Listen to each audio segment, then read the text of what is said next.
materials that float and sink. I have here two different kinds of balls. Which ball do you think will float and which will sink? Try mo nga mga bata. Ito kayang unang bola or yung pangalawa? Tignan natin kung tama ang iyong sagot. When we say float, it means to stay above the surface of the water.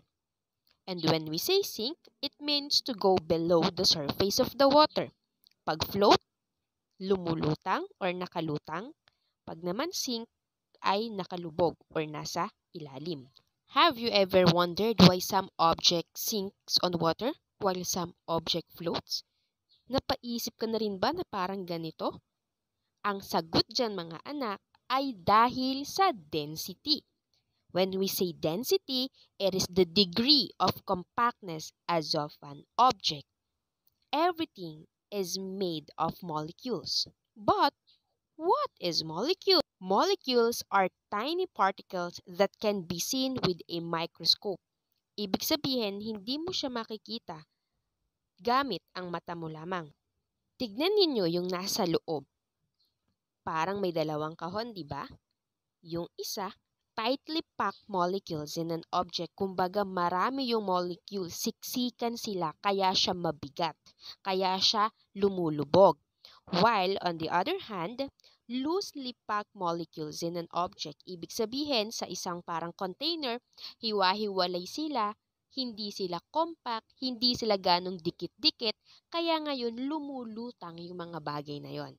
Again, ano yung reason bakit may mga bagay na lumulubog at lumulutang? Dahil yon sa density. Next, objects with tightly packed molecules will sink if it is more dense than the liquid it is immersed in. So, tandaan ninyo ha, kung yung isang object ay yung molecules niya ay tightly packed, yung mga mabibigat, of course, siya ay lulubog. And then, objects with loosely packed molecules will float if it's less dense than the liquid it is placed in.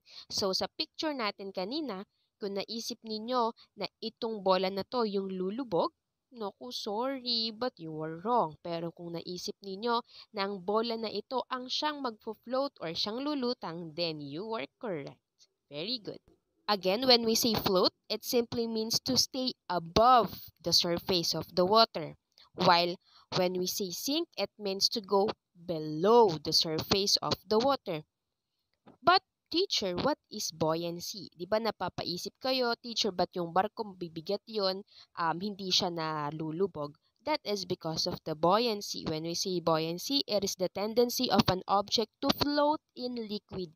Yun yung kakayahan ng isang bagay na makapag-float sa water kahit mabigat dahil sa buoyancy, tinutulak siya pataas. Okay? And then density, it is the degree of compactness of an object. And then the upthrust is the force that pushes an object up in a liquid. Remember, density affects the ability of an object to sink or float. Some things float on top of water, some things stay submerged partway down, and some things sink.